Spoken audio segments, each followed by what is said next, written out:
Хай хүслээ байна.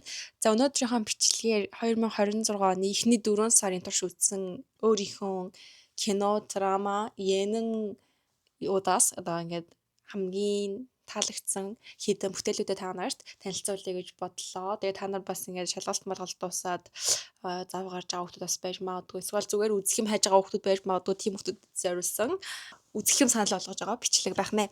За киноны дараалалд бол ямар нэгэн утга байхгүй шүү. Зүгээр ингээд рандомор танилцуулж байгаа. За эхнийх нь Netflix дээр байдаг хятад драма.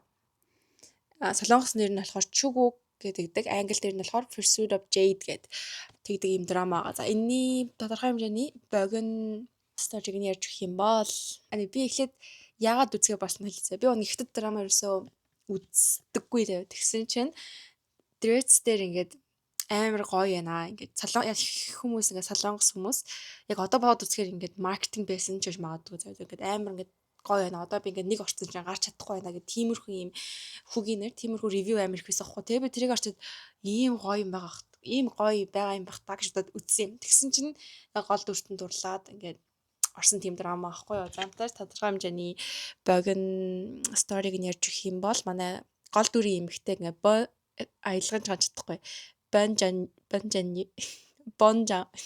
Бонжанге бидгээ ятар тийм гол дүр маань энэ болохоор махны худалдаачин тийм эмэгтэй хүн байхгүй юу. Тэгсэн чинь нэг өдөр ингээд явж байгаа зам дээрээс амар их битсэн байгаа нэг эрэгтэй хүнийг олдог байхгүй юу. Тэр нь манай гол дүр байж сардгийн. Тэгээ одоо ингээд энэ драманы гол юм нь болохоор энэ эрэгтэй хүн яг хэн бэ гэдэг яг тэр зүйл байгаа байхгүй юу. Тэгэхээр ингээд сонирхолтой юм байна. Энэ эмэгтэй гол дүр маань Бонжани гэдэг гол дүр гэрээ алдах тагшаад байдаг байхгүй юу. Гэрт нь эрэгтэй хүн байхгүй гээд өөр ганц доороо нэг дүүтэй. Тэгээ гэрт нь эрэгтэй хүн байхгүй л гэсэн чинь гэрээг нь ингээд аавна гээд ингээд нөгөө тэр жоохон юм биеэл тасаа жоохон аймгийн дөөлөвчт маягийн хүмүүс ирээд ингээд тэгж хатдаг байхгүй. Тэгсэн чинь тэрнээс болоод манай энэ нөгөө гимтсэн байгаа эрэгтэй дүр маань хуурамчаар ингээд гэрэлж өгё гэдэг гэрэлмэл хийгээд тэгээд энэ хоёрын ингээд стори эхлээд ингээд сүлд нь ингээд жоохон даймын талбайтай болоод сайн тайлбарлаж чадахгүй ч магадгүй л дээ. Их юм дээр нэг тиймэрхүү сторитай байх. За энэ драмаг болохоор ингээд би надад таалагдсан шалтгаан нь эхнийх нь ингээд бичлэгнийх нь дүрсүүд нь амар гоё заяа.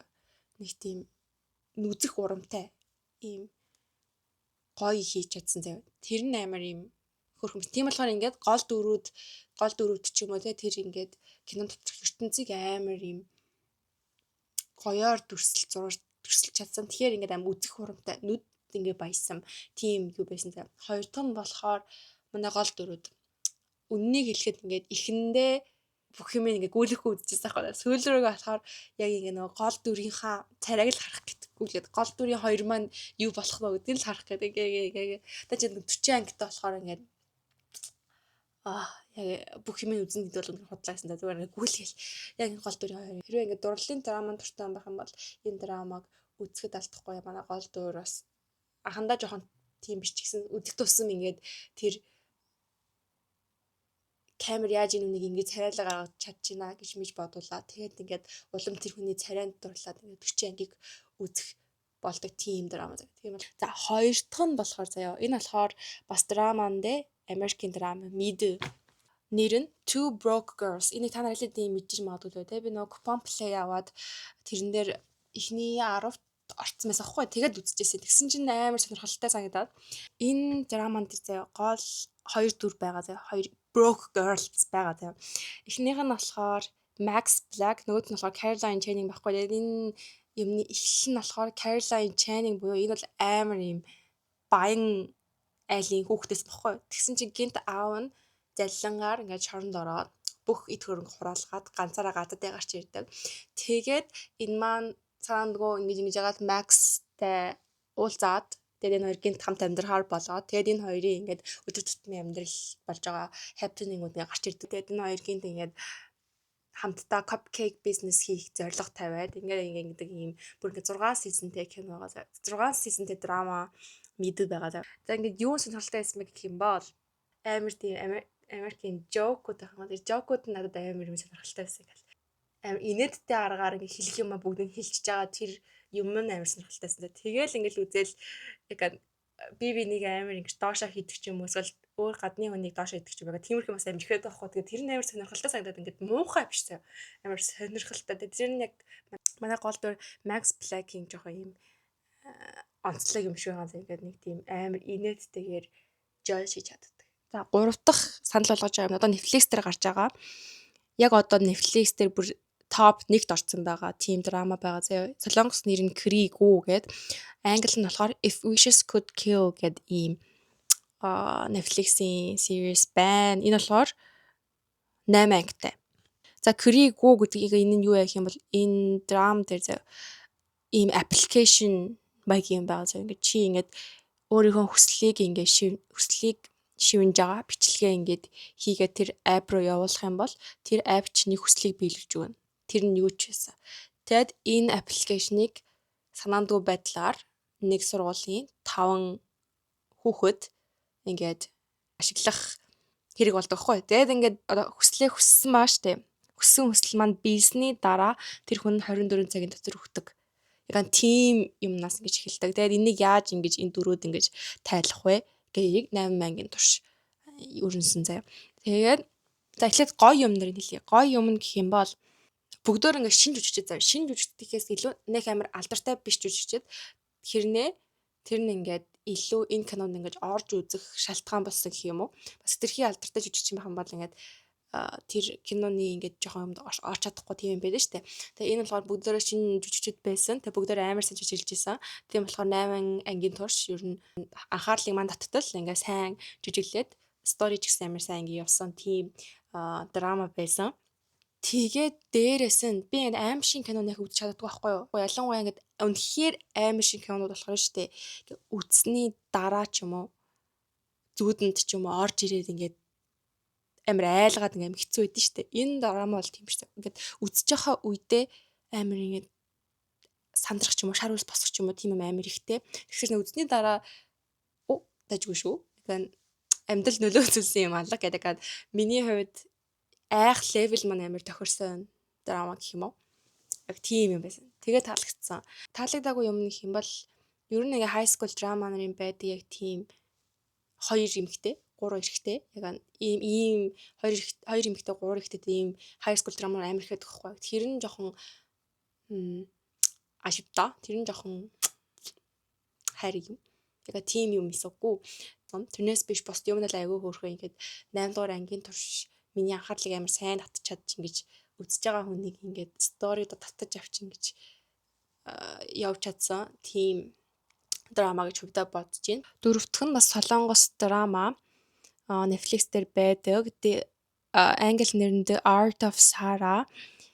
Солонгос нэр нь болохоор Lady Dua гэдэг ийм драма байгаа. Тэгээ би үнэхээр энэ манай кинонд орсон гол дүрийн шинэ сон нэгчд амар дуртай байхгүй. Шинэ сон нэгчийн сонгосон бүтээлүүдийн сонголтууд нь амар мундаг байдаг. Тэгээд энэ нэг үтсэн чинь бас амар таалагдсан. Сториг нь ярих юм бол заяа. Гинт нэг Сара Ким гэдэг нэртэй цогц олддог байхгүй юу? Тэр нь бүр ингээд department store-ийн доор ингээд муу усны хоолойны тэр юунаас цогцолддог. Тэгээд энийг нэг цагтаа хөөж байгаа тийм юм дарааллаар одоо эхлээд үр дүнг нь үзүүлчихэд тэр ягаад энэ үр дүн гарсныг ингэж баг багаар үзүүлдэг тийм драма байгаа. Тэгээд яагаад дуртай гэх юм бол хүн болгоно нэг удаа бодож исэн бодлыг ингэж бодит драма болгосон юм шиг санагцсан. Жишээлбэл одыг хараад ч юм уу те эсвэл ойр авигаа хүмүүсийг хараад эсвэл интернет дээр орсон хүмүүсийг хараад ч юм уу энэ хүний амьдрал ямар байдаг бол ч юм уу энэ хүний амьдралаар амьдарч үзэхийнсэн гэж юу нь бол хүн л болго амьдралаар нэгээс дээш олон удаа ингэж бодно шүү дээ. Яг тэрийг ингэж яг драма амьд байдлаар үзүүлсэн гэж хэлж болох юм шиг байна. За тэрнээс их хэлчих юм бол спойл болох болно. Дараагийнх нь энэ болохоор би дарааллын албаар ингэж хамт ингэж хорьсон баггүй юу? Солонгос нэр нь Эмиран Камса гэдэг драма. Одоо дөнгөж яг өмнө 7 хоног гарч эхлээд эхний 2 ланг гарчихсан байгаа. За гол үйл явдал нь гэх юм бол ингээд амар том Hemu гэдэг компани байгаа. За энэ группийн дотоод хяналтын албанд өрнөж буй тийм романтик инедми үйл явдлын талаар гарч ирдэг. Одоо манай гол дүрийн эрэгтэй хүн маань ийм компани ажилчдын дотор явагддаг тийм нууц амраг ч юм уу те эсвэл хуурамч харилцаа араар тавилт иймэрхүү юмнуудыг хариуцаж ингэж олж шийдэх тийм даалгаварт оногдоод тэг ингэж өрнж эхэлж байгаа драма байгаа. Эхний 1 2 дугаар ангид үзэхэд бол айгүй хөөрхөн байсан заяа. Ялангуяа манай миний дуртай шинэ соёгч гол дүр байсан болохоор тийм санагдсан байж магадгүй л те. Гэтэ амар юм сонирхолтой юм. Би бас игээд таньдаг одоо ажилдаг гэгч нартайгаа ингээ яриад үзэх юм бол нэрээс ингээ нэг компани дотор заяа амар их юм араар тавилт ч юм уу те их болдог гэсэн заяа. Тэгээ эсвэл үерхэж байгаад амар хурд өөр хүнтэй үерхэх ч юм уу те. Том компани байх тусмаа ийм их болдог. Ялангуяа драманы маань ингээ гол үг өгдөл нь том компани Хэмүү гэдэг том компани дотор болж байгаа зүйл учраас ер нь цаашдаа амар сонирхолтой юм сторинууд гарч ирэх юм шиг санагдчихээн заяа. Тэгээд хувьдаа баг ингээд энэ дээр гарч ирж байгаа юмнар нь баг 100% босон явдал байх таа гэж бас бодож ингээ үздэг заяа. Тэгээд тийм бодлоор амар сонирхолтой. Гэхдээ яг нэг уйтгартай юм нь яг бүх драма бараг тех байх л та ингээд нэг ангин дээрээ нэг асуудлыг өгөөд тэгээд тэрийг яаж шийдэж байгаагаар ингээд нэг ангиг давдаг шүү дээ. Яг тэр нь жоох уйтгартай магадгүй. Гэхдээ энэ драма тех болов уу гэдгийг сайн мэдэхгүй байгаа ч гэсэн одоогийн байдлаар эхний 1 2 дугаар анги нь үзсэн байхад бол айгүй дайггүй сонирхолтой драма байсан. За тэрний дараагаар штэ. Юмие Seppuder. Энэ амар хөөрхөн драма. Юмие Seppuder болохоор штэ. Одоо ингэ 1 2 3 сизон гарцсан байгаа. Одоо 3 дугаар сизон нь явагдаж байгаа. Сизон 3 нь болохоор 8 ангитай ахгүй юу? Одоо ингэ 6 дугаар анги хүртэл нь гаад ирсэн байгаа. Яг өчтөр 6 дугаар ангийн үзсэн хгүй. За энэ болохоор юу юм бэ гэвэл одоо энэ Юми гэдэг энэ гол дүр маань байгаа ахгүй гол дүрийн эмэгтэй Кэмгүүн даа. Энэ бас миний амар дуртай жүжигч, амар мундаг жүжигч. Кэмгүүн жүжигч маань гол дүр болоод энэ хүний одоо доторх төрдөг одоо мэдрэмжүүд байгаа шүү дээ. Одоо уурлах, хайрын мэдрэмж, ичих мэдрэмж, яг энэ хүн төрдөг тийм мэдрэмжүүдийг эс болгож ингээд төрсөлсөн. Тэгээ ингээ хүн тохиолдож байгаа үйл явдлыг үзүүлээд тэрний хажуудлаар одоо дотор одоо мэдрэмжүүдийг эсээр илэрхийлсэн гэдгийгсэн шүү дээ. Тэрийг бас ингэж үзүүлдэг тийм драма байхгүй. Тэгээд ингээд таалагдсан юм юу гэх юм бол эхний ээлжинд ингээд одоо бодит амьдрал үзүүлээд тэрний дараа одоо хүний гараар хийсэн одоо нэг хэсэг ингээд явна гэсэн үг шүү дээ. Тэнгүүд ингээд энэ хоёрын хооронд бас сайхан уусч өгчээж ингээд гой үзэж байгаа мэдрэмж төрнө шүү дээ. Тэнгүүд энэ драма аягүй сайн ингэж уусч өгсөн. Амар сайн тал нь энэ драмагийн сайн тал юу гэх юм бол үнэхээр амар юм хөнгөн үзэх боломжтой юм бодлого зүгээр ингээ хөнгөн үзэд ингээд ямар хөөрхөн юм бэ гэнгээ үзэх боломжтой. Юу нь хөөрхөн байна гэх юм бол ингээд хүн төрж байгаа мэдрэмжүүдийг ингээд тэр эсүүдээр төсөлж байгаа амар хөөрхөн зав. Одоо шийдвэл ингээд одоо ямар нэгэн нөхцөл байдалд хүнд ингээд нэгэн л мэдрэмж ингээд төрнө гэж байхгүй шүү дээ. Заримдаа 2 мэдрэмж төрнө, заримдаа 3 мэдрэмж төрнө. Уурлахын хажуугаар ичж болно. Баярлахын хажуугаар бас ингээд гундагтай хаж болно ч юм ингээд хүн ингээд зэрэг мэдрэмжүүд төрчтэй. Яг тэрийг ингээд хөөрх эсүүд ингээд хоорондоо ингээд муудалцж байгаа ч юм уу тий. Яг тиймэрхүү байр илэрхийлсэн тэрний амиг хөөрхөн санагддаг. Тэгээ хүний бас энэ мэдрэмжийг ингэж бас илэрхийлсэн байж тээ тий. Яг тэр төсөөд байхгүй бодож бил ингээд хүнд ингээд дурлахгүй байх юм бол одоо хайр гэдэг мэдрэмжийг мэдрэхгүй байх юм бол хайр гэдэг хэс маань ингээд хөлдөөгдчихдөг аахгүй юу. Тэгээ тиймэрхүү ингээд илэрхийлэн ч юм уу те ингээд үүрэг байхгүй хийж байгаа үүрэг байхгүй учраас хөлдөөнд ороод ингээд байхгүйтэй адилхан ч юм уу те. Тэгээд тиймэрхүү ингэж хүний мэдрэмжүүдийг төсөөлсөн нь амар хөөрхөн те амар игдүүтэй амар гоё хийсэн. Тэгээд тийм болохоор ингээд үзэхэд амар урамтай ингээд энийгэл ингээл үзчихтэй тиймэрхүү тэгээд заавал үзээрэй. Энэ бас амар чамиссан. Энэ бас амар гоё. Дараа нь 6 7 7 дахь энэ бол хамгийн их ярих зүйлтэй. Netflix-ээр одоо гарч байгаа. Үнийг хэлээд ингээ 1 2 ч юм уу удаа сар өдөр амар их драма гарсан ахгүй тэгснээр үнийг хэл ингээ дуусгасан драма баг байхгүй. За тэр ч яг. За англи нэр нь болохоор We All Trying Here гэдэг нэртэй. Солонгосоор болохоор Будуга чашинэ Бугачи амгасаагүй да гэдэг тийм драма байгаа. Одоо 4 анги гарсан баха. Ёо энэ дээр бүр хэллих юм үнэхээр хэрэгтэй. Миний одоо өнөөдөр санал болгож байгаа юмнараас хамгийн best нь энэ ахгүй юу? За тайлбарлах юм бол манай гол дүрийн эрэгтэй кино урлагаар сурдаг. Сургуулаа төгсөөд 20 жилийн турш нэг ч бүтээл гаргаж чадахгүй ингээ байж байгаа тийм дүр байгаа. Нэг бодлын ямар ч ажилгүй яг ингээд цагийн ажил гэдэг ч гэсэн яг өөрийн гэсэн мэрэгчлэрээ бол нэг ч удаа бүтээл гаргаж байгаагүй тийм дүр байгаа байхгүй юу. Тэгсэн чинь хамгийн гол point их сургуульдаа найзлж исэн 8 найз байгаа. Яг адилхан кино урлагаар сурдаг.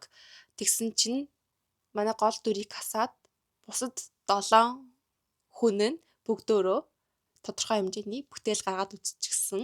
Тодорхой хэмжээний юмны ард гарчихсан тийм хүмүүс гэх юм уу? Тийм байдаг. Тэгээд энэ хүмүүсийн хооронд гарч байгаа харилцаач тэрөө иймэрхүү юмнаар ингээ гарч ирдэг байхгүй юу? Ингээд энэ гол дүр төрж байгаа тэр мэдрэмжүүдийг тэгээ манай бас эмэгтэй гол дүр бас байгаа байхгүй юу? Эмэгтэй гол дүр нь бүр хуйнжон энэ их чинь царайг үзэхийн тулд бараг ингээд энэ драмаг үзэж болно.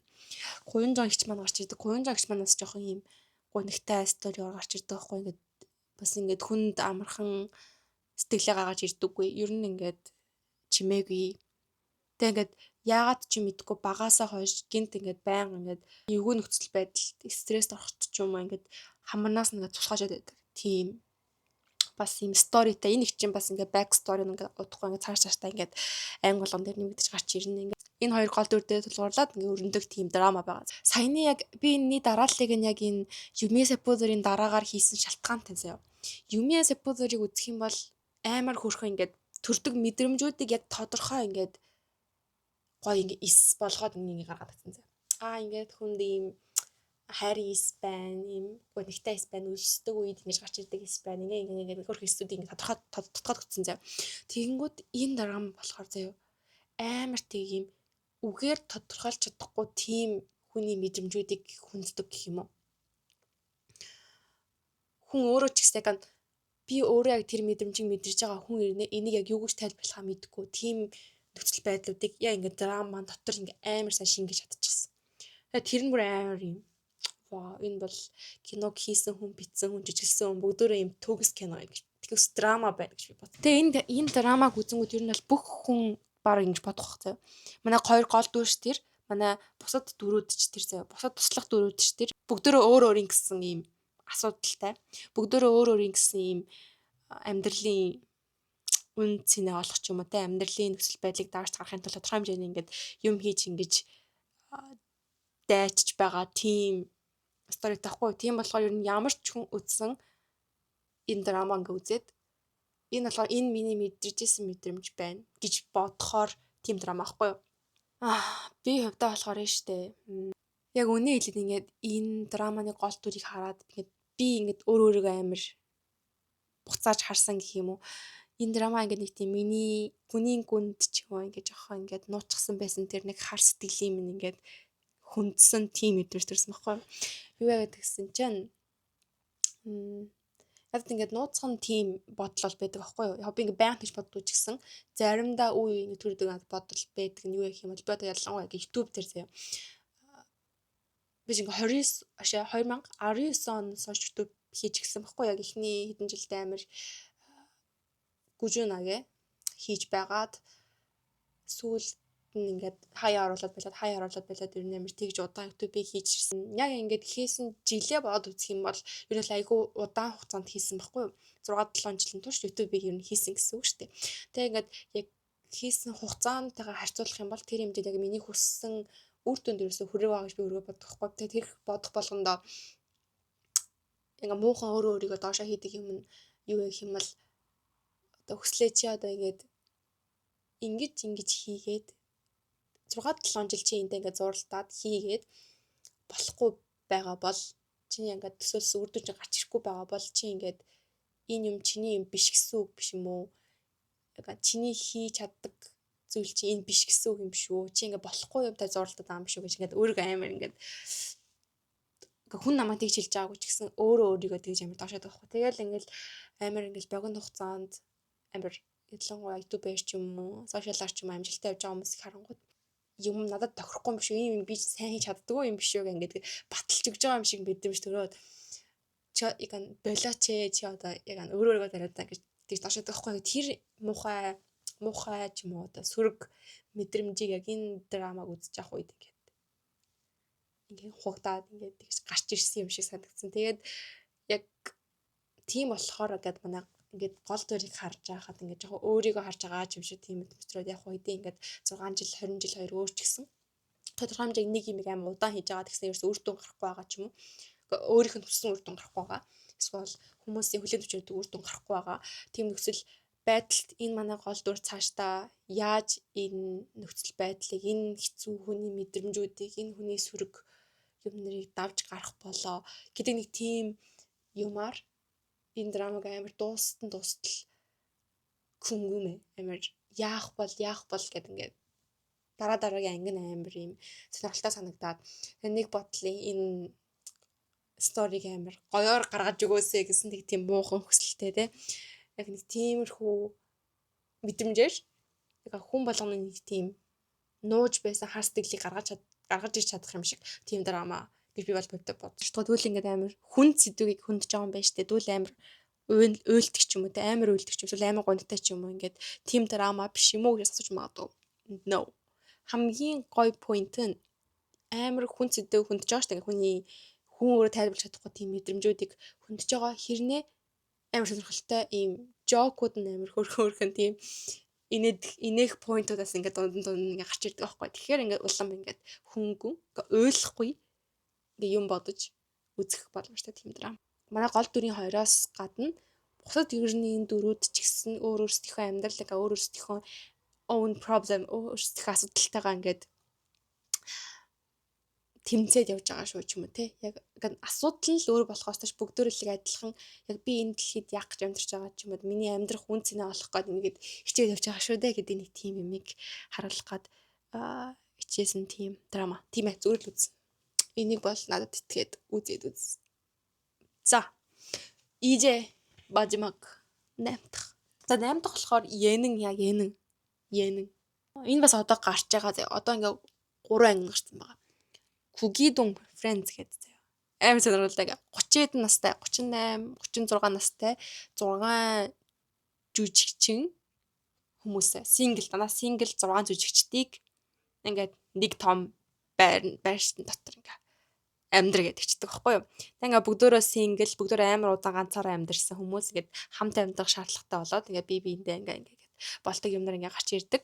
Тим Янэн байгаа. Тэ манай Чангдуяа нэгч орсон айгүй ийм 6 гишүүн маань амар хөөрхөн 6 гишүүн ба. Тэг ингээ 3 эмэгтэй 3 эрэгтэй гээд амар хөөрхөн инээдтэй. Айгүй инээдтэй. Солонгос хэлдээ сайн бол ингээ амар гоё хол хэд ингээ үзээд ингээ инэхт амар тохирсон тийм хөөрхөн. За ямар тааш өнөөдөр миний хандар санал болгохыг хүссэн 8 кино, драма. Бүгдөө баг драма байна шүү дээ. За миний санал болгохыг хүссэн 7 драма, 1 Янэн маань ингээд дуусч байна. Кино ерөөсөө чичооны чадсангүй гэхдээ дараа бас ингээд бас 5 сарын санал болгохыг бичлэг хэрвээ хийхэр бол тэр үед бас гоё кино үзснээ сайн тэмдэглэж авч агаад санал болгоно за. Тэгвэл ингээд дуусгая да. Өнөөдрийн бичлэгийг үзсэн баярлалаа. Дараа өөр бичлэгээр уулзцгаая. Аньян.